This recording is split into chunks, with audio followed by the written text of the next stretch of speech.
What's up, Crypto Crew, and welcome back. Or if this is your first time, I'm Captain Crypto Mite, actively escaping the Matrix, scoping out the crypto ocean. So if you like your odds, get on the boat, stay up to date, thumbs up, and join the hunt. Into the boat! Crypto Crew, today we'll listen to another excerpt from the interview Ankit of the XXIM podcast had with MJ of the Hana Wallet. Shout out to them. But before we go in, prove all things, hold fast, that which is good. Keep your Kaspa coins, Bitcoins, and other crypto investments safe through self-custody, and in our opinion, your best option is the Tangent Wallet. Plug and play, easy to use, and the most affordable cold storage out there. Now, for a limited time, you can get 20% off using codes CryptoCrew and WHFEXT10. Link in the description box below. Thanks so much for your consideration and support in advance, and may the Lord Jesus Christ bless you all.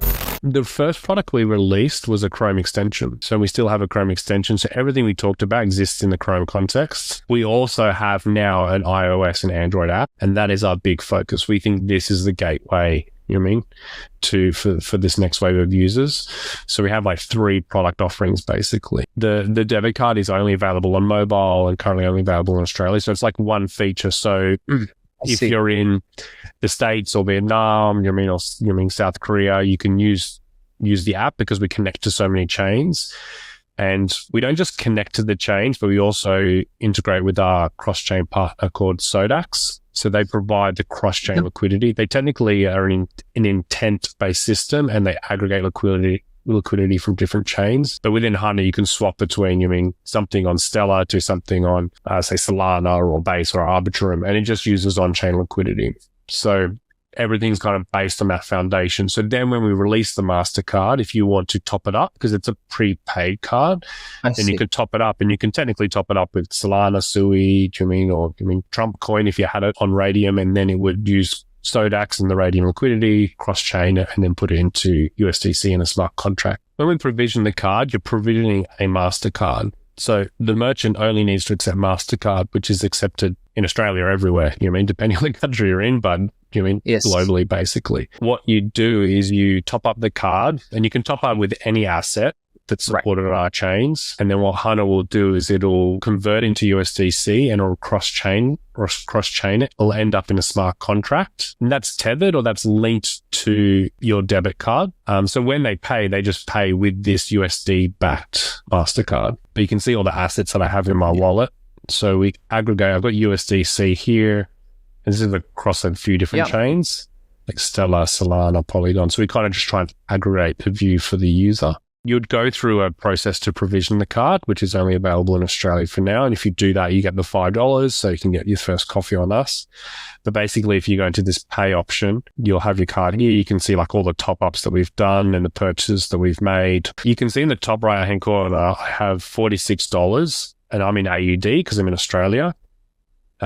And this is based on a balance that's held in USD. You can log into this as a new user, and you could use a social login. So you could use Google, you can use email, or you could use Apple ID, and we'll generate all the addresses for you. How many tokens do you currently support? I did see Bitcoin, Ethereum, We currently support 26 chains here. Obviously, Bitcoin, Ethereum, Solana, Sui, Stellar, Injective, and so the Cosmos ecosystem is included there. On Solana, once you have integrated, you can add 10,000 tokens of Solana if you wanted to add, because it's the same network. Yeah. But if you were to add, let's say, one of the things I wanted to ask you is there is a big Kaspa community in Australia, but that means you have to add a new network to the app. What is the process, and how often do you go through adding new networks? We would look at it holistically, because what we don't want to do is add a network as in like an island. So yes, we can add a network, especially if it's say like EVM, like your layer 2. That's super simple for us to add. But we really want to be integrating with Sodax or a cross-chain partner. We do support Squid Router as well, but we generally work mainly with Sodax. But we want to integrate that so you could then get the debit card and you can use on-chain liquidity in Kaspa. To top up your card, and you would have a long tail of tokens, that you could use, and we would use your DeFi ecosystem to do the conversion, Sodax to cross-chain it. So that cross-chain piece needs to be looked at. So we generally look at it sort of like more holistically than just adding in a network, because our utility is the cross-chain piece. Like we can add in the Mastercard, we can add in, like a MoneyGram off-ramp and on-ramp. It comes up as, it's not technically available in Australia, but it's available in like 180 different countries. If we don't have that cross-chain piece, then our utility just dies off, and we're just like a different skin of MetaMask. So we would look at it that way. I think it's a very important piece. Basically, what does the market want and who needs it? That's for the cross-chain part. The Hana piece would then be like the managing the assets. I'm not sure if you have an NFT ecosystem, but we would add NFT support for particular chains. Like we have that. We also have a browser, so we would add in the browser so you can actually connect to your dApps natively. At this point, is like native experiences is actually better and easier for the user because it's a similar experience, say with like a neobank or Revolut or something. But it also protects the user because they're not trying to work out what website do I connect to and how do I get this yield, and then I connect to the wrong website, then all my money's gone. We want to sort of protect the user from that. So while we do have this feature to discover apps and connect to sort of different dApps, we would consider this an advanced feature and not lean into it. Quickly, so what are you seeing in terms of the patterns now, right? Like what type of daily usages you're seeing on the app, right? What are people doing with it? We see users using Hana across a number of different chains. We have core ecosystems that we sort of operate in. So our next sort of iteration, though, is we have the MoneyGram piece.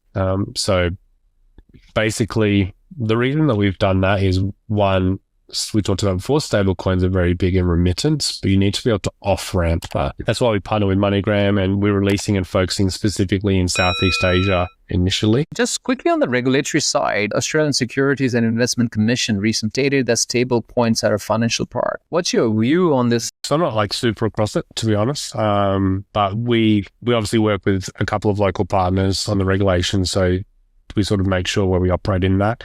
As a non-custodial wallet, it's something that we navigate, and we're definitely trying to thread the needle on it. And I think it can be a benefit, and a curse. In regards to our view on regulation, how we sit with it, when you start connecting to MoneyGram, when you start connecting to Mastercard, then you flip on regulation like straight away. So technically you can download the wallet and use it. And it's really in a non-regulated space because we don't take custody, much like most of the other wallets. But as you turn these features on, then you do trigger regulation.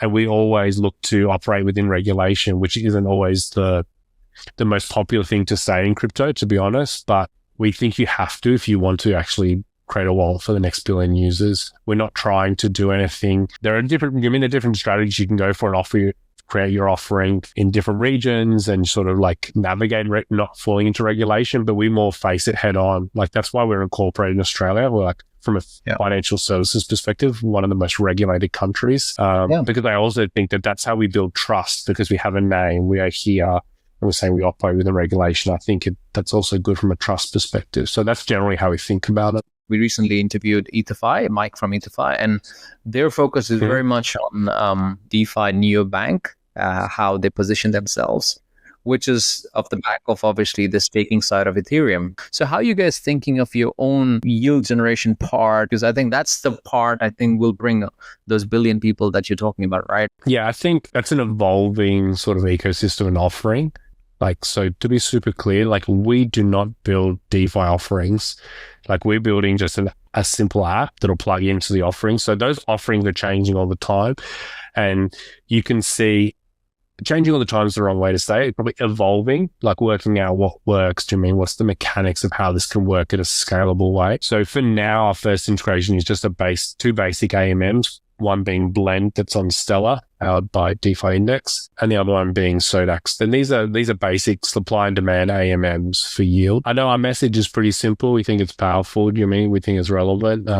But we're basically just trying to make it as simple as possible for users to have access to crypto. So like, if you're interested, get the debit card in Australia, have a first coffee on us. We have a $5 offering for our MoneyGram as well. If you go through the MoneyGram off-ramp, you get $5 as well. So test out the product. We're about to release something called Hana Play, which is just a basic reward system within Hana. So you get the wallet, and you do check-ins, you load assets, you do some basic on-off ramp or exchanging, and then we're giving away rewards for that. So that's going to be announced next week. So I'm not sure when this is going out, but it's probably live by then. So, but just follow us on Twitter or on X. Hana Wallet. Keep across what we're doing. Shout out to MJ and the Hana Wallet team. Shout out to Ankit and the XXIM podcast. More Kaspa content to come in a vid near you, Crypto Crew. Prove all things, hold fast that which is good. Stick around. Fix your mind before you get to the grind. And with that said, let's continue to escape the matrix. Let's continue to be on the lookout for the next big thing here on the crypto ocean. Grow in grace, and let's make some crypto waves. Say I.